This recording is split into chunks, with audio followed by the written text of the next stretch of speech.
You know, some people call me the Space Cowboy.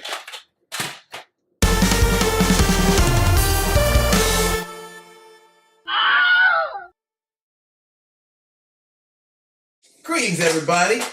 My name is Derangerous, and this is Let's Talk Anime. But tell me, anybody like music? Music can be so awesome. I mean, it can be a motivator, or it can be an influencer. And sometimes the kind of music we expose ourselves to, it can affect our work, which has a lot to do with today's episode of Let's Talk Anime, because today, like I said last time, we're going straight up into space. We're talking about Cowboy Bebop.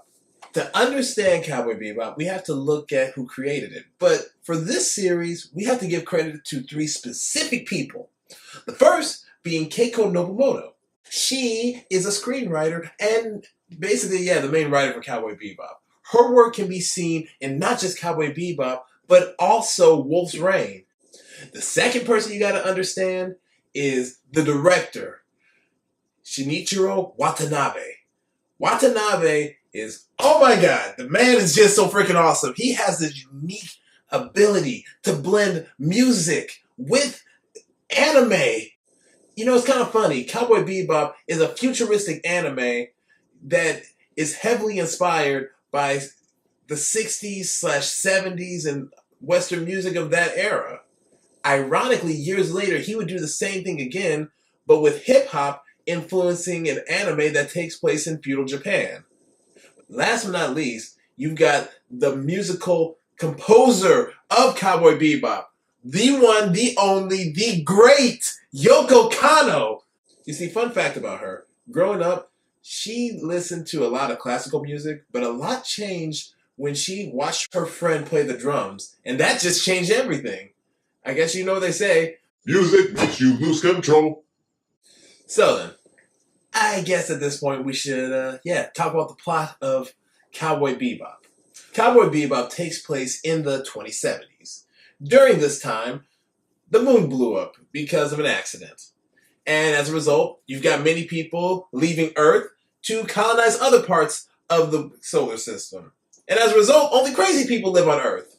So, 2018 right now. As a result, crime starts going up. So, when crime starts going up, what do? You basically put a bounty on the person. You see, in the world of Cowboy Bebop, bounty hunting is such a very, very lucrative profession. However, in the world of Cowboy Bebop, they're known as cowboys. Being a cowboy, though, it's very lucrative, and it can pay you a really decent amount of money. In fact, there's a TV show called Big Shots for all you buckaroos out there in case you want to get yourself in on the bounty hunting action. So the show focuses on one specific crew of bounty hunters. They travel on a ship called the Bebop because the Rocksteady wasn't available at the moment. The crew consists of Spike Spiegel. He is a former member of a triad, and he is 27 years old, which is a reference to Club 27. Next up, you have Jet Black. He is a former police officer who is constantly reminded of his past.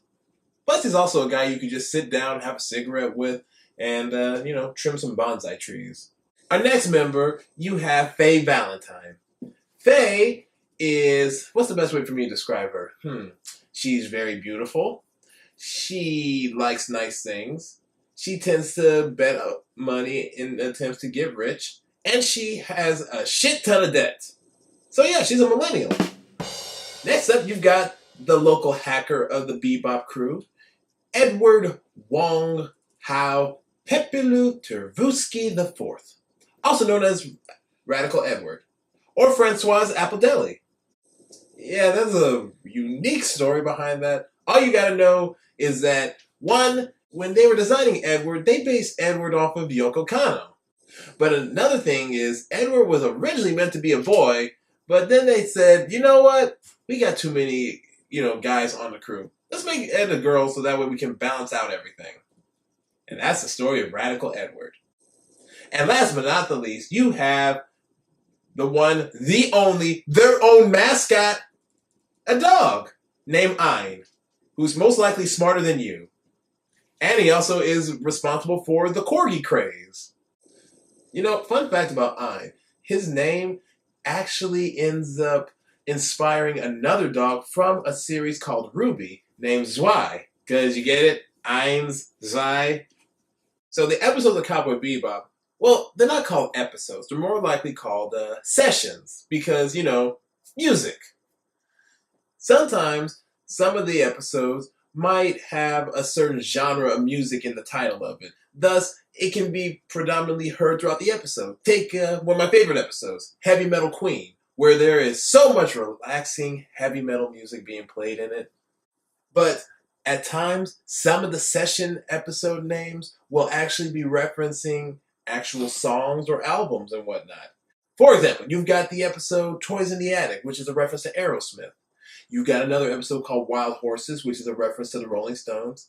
You've got an episode literally called Bohemian Rhapsody. I mean, you gotta wonder who was the queen who came up with that song. And also, for the movie, Cowboy Bebop the movie, it's also named Knocking on Heaven's Door, which is a reference to, you know, Bob. Knock, knock, knocking on heaven's door. Ooh, Shit. yeah. Ow.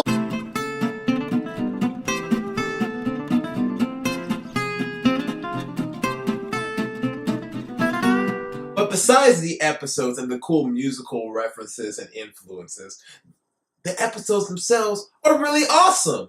Like the time they fought an ex-member of the YMCA. Or the time they fought Space PETA. Or the time they got high off of mushrooms. Oh wait, then there was this one time, okay, and bear with me on this, they fought Babe Ruth in space, and they needed help, so they sent up the U.S. Space Shuttle Columbia.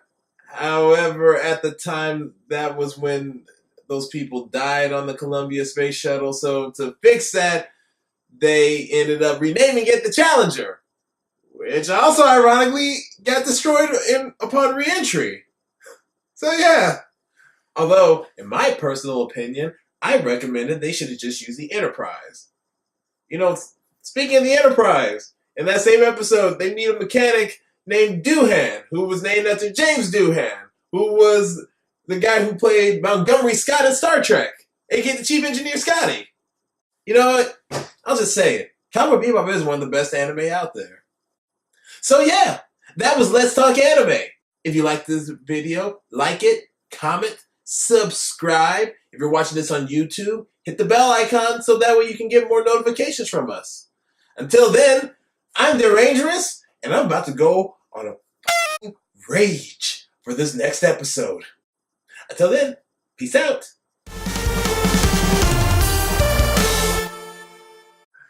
Space.